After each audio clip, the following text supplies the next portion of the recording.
여러분 제가 전에도 이런 얘기 한 번 드린 적 있어요. 기억하실지 모르겠는데 우리가요 가만 보면 참 고약한 버릇이 좀 있는 것 같아요. 뭐냐면 어떤 말을 하면 그 말을 그냥 그 말 그대로 받아들이면 뭐 문제가 없는데 뭐 좋은 말이면 좋은 말 그대로 받아들이면 좋은데 그 말을 또 이리 꼬고 막 저리 꼬고 꽈기처럼 꼬아서 이제 받아들이는 거.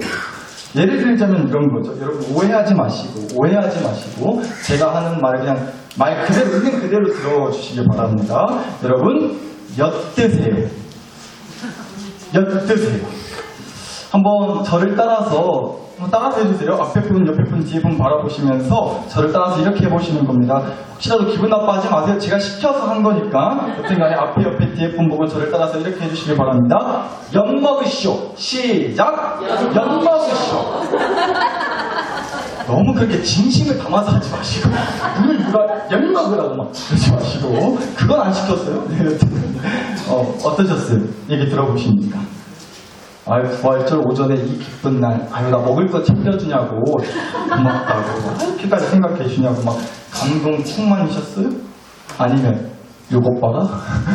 교회에서 머리끄댕이 한번 잡아말아, 이거. 혹시 그런 마음이 드셨어요?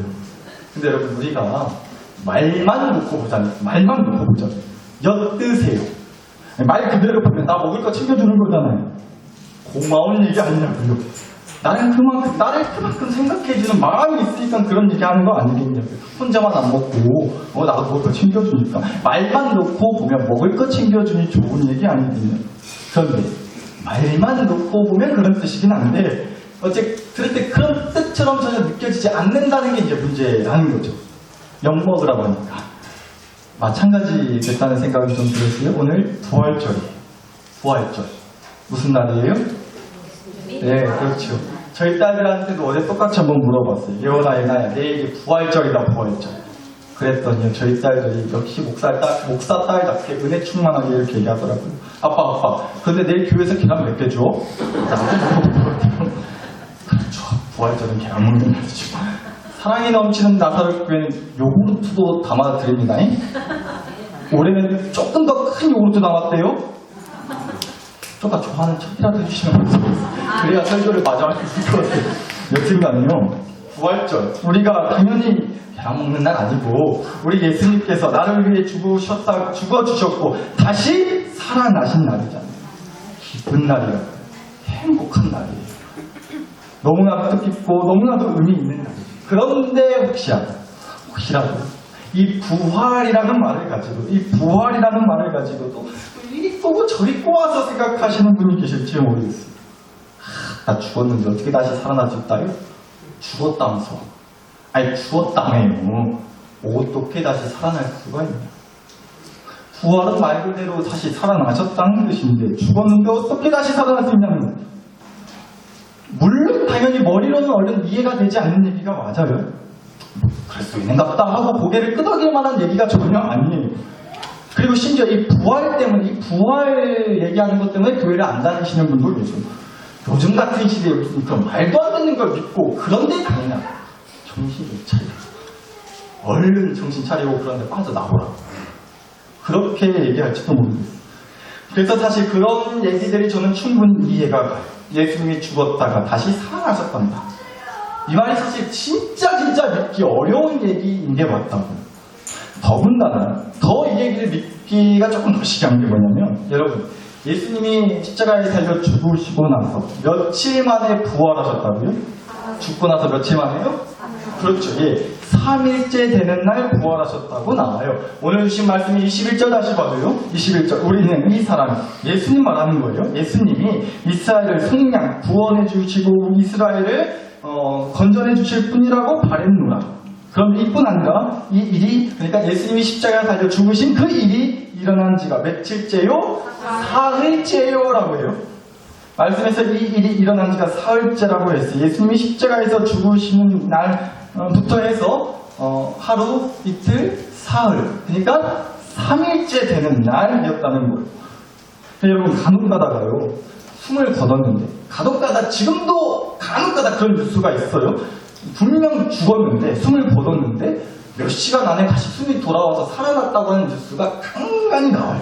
정말 신기한 일이죠. 실제로도 벌어질 수 있는 일이에요. 그런데 예수님은 죽으시고 나서 며칠째가 되셨다고요? 3일째였단 말이에요. 그러니까 이게 어지간한 믿음으로는 예수님이 다시 부활하셨다고 하는 말도 믿기가 어려운데 정말도 믿기 어려운 얘기 아니냐고. 죽고 나서 3일째 되는 날 다시 살아났다더라. 이 얘기는 더 믿기 어려운 얘기 아니에요? 그래서요, 이 당시에도 실제 예수님의 그 부활을 다 못 믿는 분이에요. 당연히 예수님께서 부활, 그러니까 죽었다가 다시 살아나셨다는 걸 믿을 수 없다는 분위기였다고. 한번 보자고요. 24장 1절입니다. 1절을 보시면 안식 후 첫날 새벽에 이 여자들이 그 준비한 향품을 가지고 예수님의 무덤에 갔대요. 안식 후 첫날 새벽이라고 했어요. 그러니까 예수님이 죽으신 금요일 저녁부터, 예수님이 금요일날 죽으셨다 했죠. 금요일 저녁부터 다음 날인 토요일 저녁까지가 안식일이라고 하는 날이었어요. 지금으로 치면 일요일이요. 주일 비슷한 거예요, 안식일. 그리고 우리는 그렇잖아요. 지금은 어느 나라고 간에 새벽 0시부터 밤 12시까지 이 24시간을 우리가 하루의 시작과 끝으로 보고 그렇게 하루를 계산해요. 그런데 당시 이스라엘 사람들은요, 보통 해가 지는 저녁 6시부터를 하루의 시작이라고 봤어요. 그러니까 저녁 6시부터 다음날 해가 지는 저녁 6시까지의 24시간을 하루라고 계산했다. 그래서요, 금요일날 예수님이 죽으시고 금요일 저녁 6시부터 다음 날인 토요일 저녁 6시까지를 안식일로 그렇게 매주마다 지켰단 말이에요. 그리고 이 1절 말씀에 안식 후 첫날 새벽이라고 했기 때문에, 그러니까 이날 언제냐? 토요일 저녁 6시가 지나고 나서, 토요일 저녁 6시까지가 안식일이라고 했어요. 그러니까 토요일 저녁 6시가 지나고 나서 일요일 새벽을 말하는 거예요. 바로 오늘 새벽이었다. 멋이 복잡한데 쉽게 말해가지고 여튼 일요일 새벽이었다는 거예요. 일요일 새벽. 그 새벽에 몇 명의 여자들이 죽은 예수님의 시신이 놓여있던 그 동굴 무덤에 찾아갔다는 거예요. 왜냐면요, 말씀 보니까요, 이 여자들이 향품을 가지고 갔다고 나와요. 향품. 향기 나는 향수랑 향이 나는 기름을 말하는 거예요. 이 당시 이스라엘 민족이 살던 나라는 굉장히 더운 나라였어요. 그래가지고 시신이 그 더운 날씨에 금방 썩고 부패하고 그래서 냄새가 좀 심하고 그렇단 말이에요. 그래서 예수님을 그렇게나 평상시에 믿음으로 따랐던 여자들이 예수님을 아끼는 마음에, 예수님을 사랑하고 아끼는 마음에 예수님의 시신이 조금이라도 덜 썩도록, 조금이라도 더 나중에 썩기를 바라는 마음으로, 예수님의 시신에서 그렇게 냄새가 나지 않기를 바라는 마음으로 향기 나는 향수 기름 가지고 예수님의 시신이 놓여있던 그 무덤에 일요일 새벽에 갔다는 거예요. 그러니까 이게 무슨 얘기냐면요, 이 여자들도 그러니까 예수님께서 다시 부활하셔가지고 살아나셨을 거라고를 생각을 했다 못했다? 예수님이 부활할 거라고 믿었다 안 믿었다? 안 믿었다는 거예요. 그러니까 예수님의 무덤을 찾아갔죠. 거기 가면, 그 무덤에 가면 예수님의 죽은 그 시신이 있을 거라고 생각을 해가지고, 예수님이 분명 죽으신 걸 봤으니까, 그래서 죽은 시신에다가 바르려고 이것저것 다 챙겨갔잖아요. 분명 죽었다고 확신했어요. 다시 살아날 거라고는 꿈에도 생각하거나 믿지 않았다고. 이 말씀도 함께 보실까요? 6절, 7절입니다. 6절. 여기 계시지 않고 살아나셨느니라. 갈릴리에 계실 때 너희에게 어떻게 말씀하셨는지를 기억해라. 이르시기를 인자가 죄인의 손에 넘겨져 십자가에 못 박히고 제3일에 다시 살아나야 하리라 하셨느니라고 하는 얘기를 해요. 이거 뭔 얘기냐? 예수님께서 죽으시기 전에, 그 전에 제자들한테 또 제자들한테 예수님이 앞으로 죽을 거, 또 3일 만에 부활하실 거라는 얘기를 몇 번이고씩은 하셨었어요. 그런데 그 자리에 예수님을 따르던 12명의 제자뿐만 아니라 이 여자들도 있었다는 거예요. 그러니까 이 여자들도 여하튼간에 예수님이 죽으시고 나서 3일째 되는 날 다시 살아나실 거라는 얘기를, 부활하실 거라는 얘기를 그 전에 분명히 자기들 두 귀로 들었다 안 들었다? 들었었단 말이에요. 그런데 어땠어요? 그 말을 믿었다고요? 안 믿은 거죠. 그래서 3절, 4절도 함께 보시면 3절 들어가니 이 여자들이 그 동굴 안으로 무덤 안으로 들어가니 주 예수의 시체가 보이지 아니하더라. 이로 인하여 뭐 했대요? 근심할 때라고 나와요. 예수님이 그 시신이 놓여있던 동굴 안으로 여자들이 들어가 봤더니 예수님의 시체가 사라지고 안 보이는 거예요. 그래서 뭐 했어요? 근심했다고. 기뻐한 게 아니고 근심했다. 만약 이 여인들이, 이 여자들이 예수님의 부활을 믿었다면 예수님이 자기들한테 했던 그 얘기가 죽었다가 3일째 되는 날 다시 살아날 거라고 하신 그 얘기를 마음에 두고 기억하고 믿었더라면 근심할 일이 아니라 기뻐했겠죠. 야, 예수님 말이 뻥이 아니었다니? 정말로 살아나셨네. 근데 시체가 안 보이지. 살아나셨구만 이거. 라는 마음에 기뻐하지 않았겠어요? 근데 근심했다. 무슨 뜻이에요?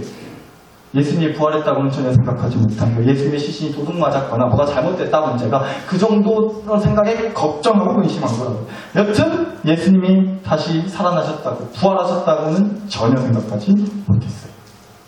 도저히 믿기 어려운 얘기니까 더군다나 아까도 얘기했지만 벌써 예수님이 죽고 나서 며칠째가 됐어요? 3일째 되는 날이었단 말이에요. 아무리 생각해봐요.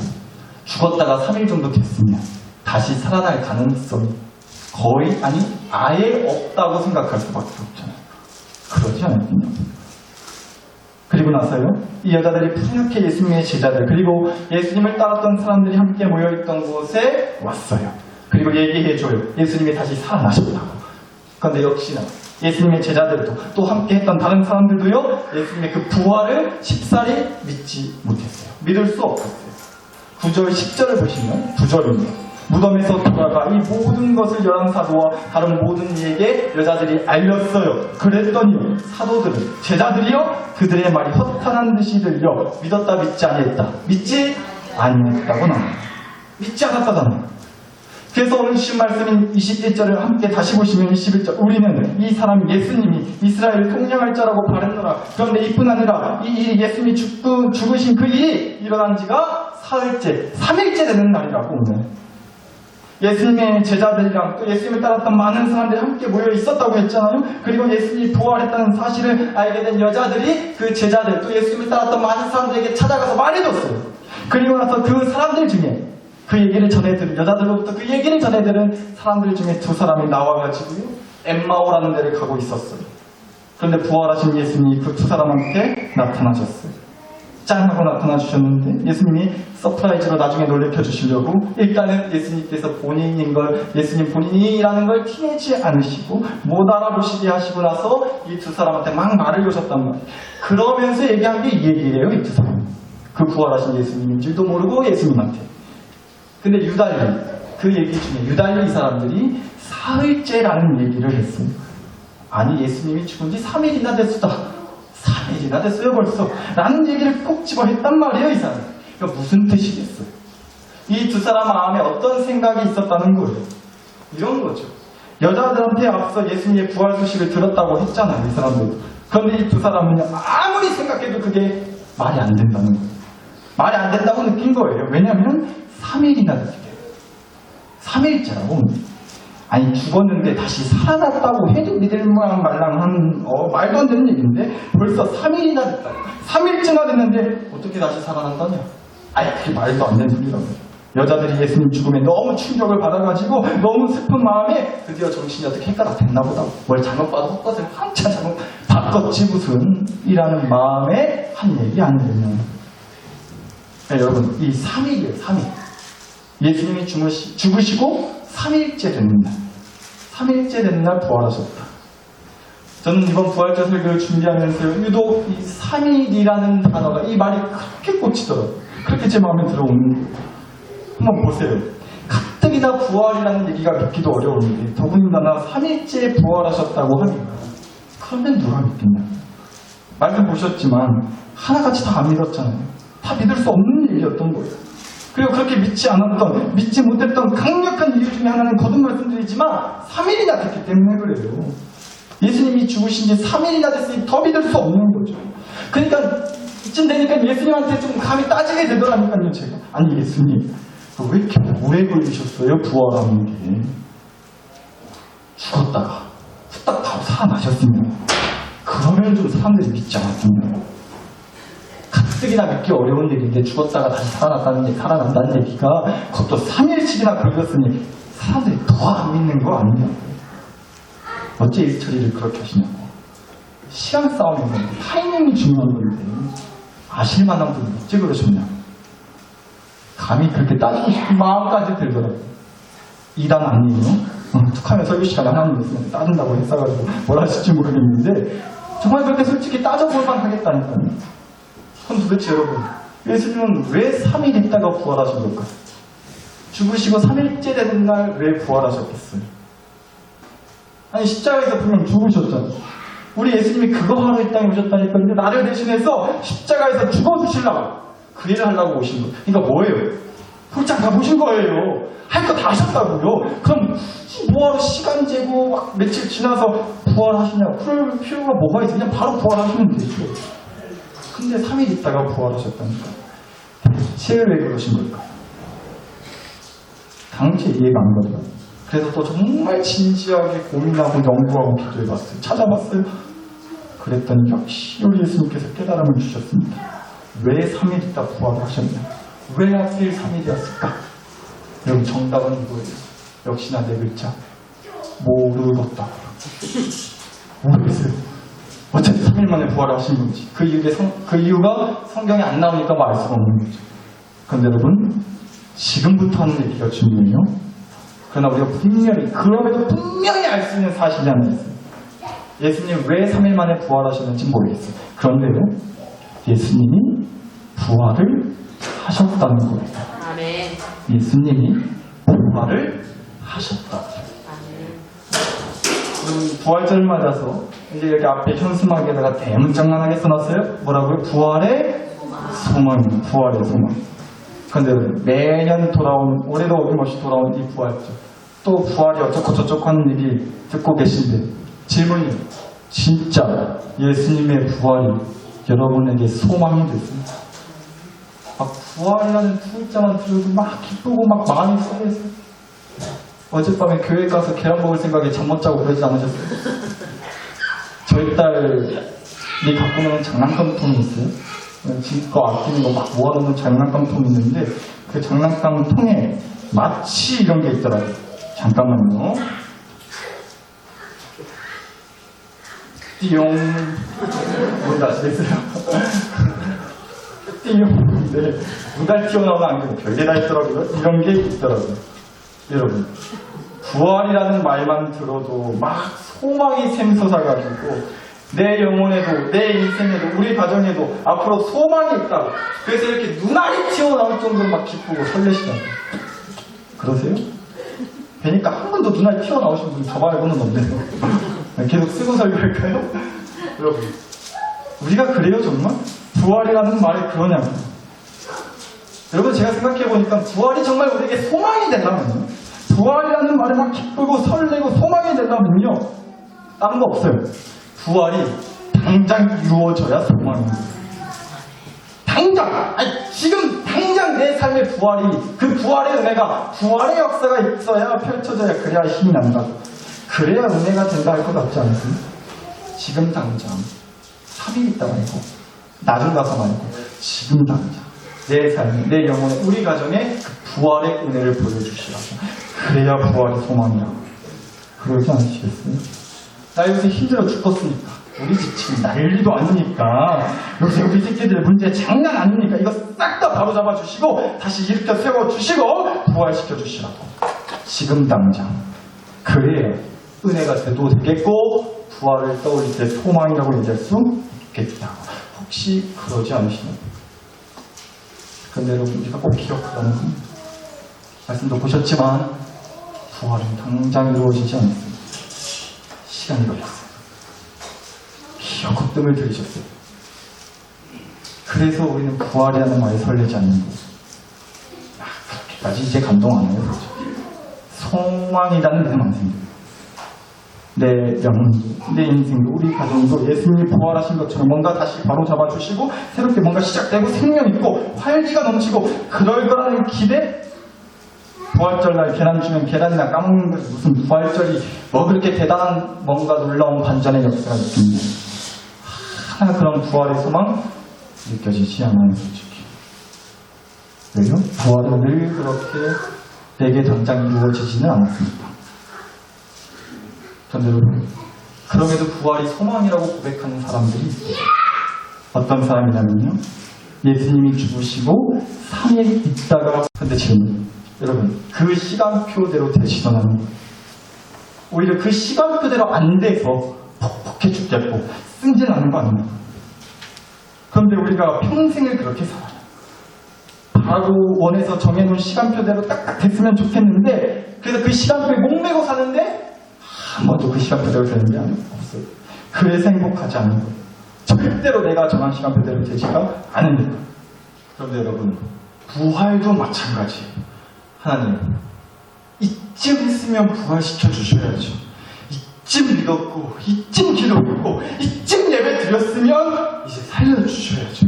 이제 결과 보여주셔야죠. 열매 주셔야죠. 변화시켜 주셔야죠. 부활의 역사를 일으켜 주셔야죠. 그렇게 부활했다가도 내가 정한 시간표를 들이미는 거예요. 그래서 3일도 길다는 거예요. 하루라도 시간 끌지 마시라는 거예요. 바로바로 제때제때 생기나게 하지 마시고 사람 애간장 녹이지 마시고. 여러분, 그러면요 부활에 절대 소망 없습니다. 부활 신앙 가질 수 없어요. 내 영혼과 가정과 교회에 부활의 역사를 전혀 맛볼 수 없다고요. 그러니까 여러분, 우리 정확하게 아시자고요. 정확히 아시자고요. 내 시간표대로 되는 게 아니라 하나님 시간표대로 되는 거다. 내 시간표대로 되는 게 아니라 하나님 시간표대로 되는 거다. 무엇이 어찌됐건요, 내가 박박 승질을 내고 재촉을 하고 서둘러 싸도요, 결국은 하나님 시간표 따라서 부활을 해도 한다고요. 어쩔 수 없어요. 그러니까 그 3일을 기다리셔야만 돼요. 언제일지 모르는 그 부활의 시간을 기다릴 수밖에 없어요. 그래서 답답하고 짜증 난다니까요. 이해 안 된다니까요. 못 받아들이겠다니까요. 그런데 어떻게 해요? 하나님 시간표에 기대하죠. 왜요? 내 시간표만 고집한다고 해서 그 시간표대로 되는 게 아니니까. 여튼 하나님 시간표대로 되는 거니까. 그럼 그 하나님 시간표에 따를 수밖에요. 답답하지만 믿음으로, 짜증나지만 소망으로. 제가 이런 걸 봤어요. 이 얘기를 오늘 설교의 결론으로 이제 말씀을 드릴게요. 여기 컵이 있습니다. 네, 보일지 잘 모르겠는데 이 컵을 우리의, 여러분의 인생이라고 한번 생각해 보자고요. 이 컵을요. 그런데 이제 우리가 인생을 살아가다 보면 이 인생에 무언가를 하나씩 채워가게 되죠. 뭐 돈이 됐건 간에, 가정이 됐건 간에, 자식이 됐건 간에요. 어떤 일이 됐건 간에. 하여튼 이렇게 컵이라는 인생에 물을 채워 넣듯이 무언가를 우리가 채워가요. 내가 정한 시간표에 따라서 무언가를 채우고 일어나간단 말이죠. 근데 여러분, 이렇게 보다시피 깨끗하고 투명한 물처럼 내 인생에 채워가는 것들이 항상 그렇게 내가 원하고 바란 시간표대로 착착 그렇게 채워져서 항상 그렇게 깨끗하고 투명한 것들만 있냐고요? 아니잖아요. 때로는 이 더러운 흙 같은 게 내 인생의 컵에 들어올 때도 있어요. 그리고 이렇게 막 내 인생을 휘젓는 거죠. 마구잡이로 흔들어요. 여튼간에 그러면서 이제 자꾸만 내 인생을 더럽히는 거예요. 내 영혼을 더럽히고 내 가정을 더럽히는 거죠. 그래서 더러운 흙탕물이 되고 말아버렸어요. 그런데 여러분, 또 인생을 살아가다 보면 그래서 이런 시간표를 짜게 돼요. 어떤 시간표? 내 인생에 더러워진 흙탕물을 걷어내는 시간표. 그래서 이 컵을 이렇게 이 쟁반에 붓듯이 막 이 더러운 것들을 걷어내기 위한 시간표를 또 만드는 거예요. 그래서 그거 걷어내기 위해서 또 몸부림쳐요. 망가져서 한 번에 그냥 죄다 한 번에 부어버리고 싶은데 그건 뭐예요? 그래야겠다는 것은 무슨 뜻이죠? 내 인생 끝내겠다는 거예요. 그럴 순 없죠. 그래서 시간표를 짜고 하나 둘씩 걷어내기 위해 몸부림쳐요. 그 시간표 붙들고 산다고요. 그러나 말씀드렸잖아요. 내가 정한 시간표대로 되는 게 아니라고요. 그럼 여러분, 이 더러워진 흙탕물, 이 컵에 담겨있는 이 물처럼 더럽혀진 내 인생을, 내 뜻대로 흘러오지 않았던 그 인생을, 내 영혼을, 우리 가정을 어떻게 깨끗하게, 어떻게 투명하게 만들 수 있을까요?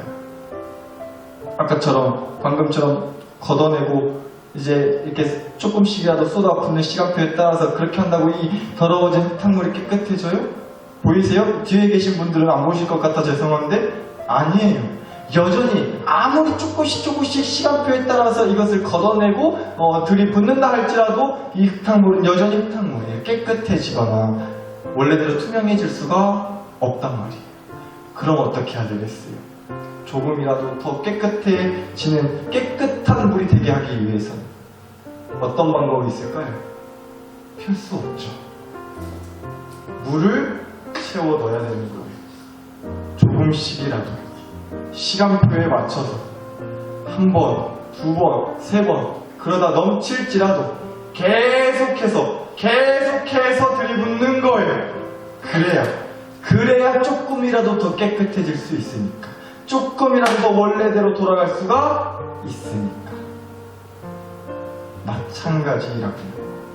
내 더럽혀진 인생, 내 더럽혀진 영혼, 내가 정한 시간표대로 착착착 잘 내가 원하는 그 모습 그대로 유지하기 위해서 부단히 시간표를 짜고 그 시간표대로 이루기 위해서 몸부림 쳤건만 내가 계획한 시간표와는 전혀 상관없이 기대하지 않았던 것들이 내 인생을, 내 영혼을, 우리 가족을 더럽혀요.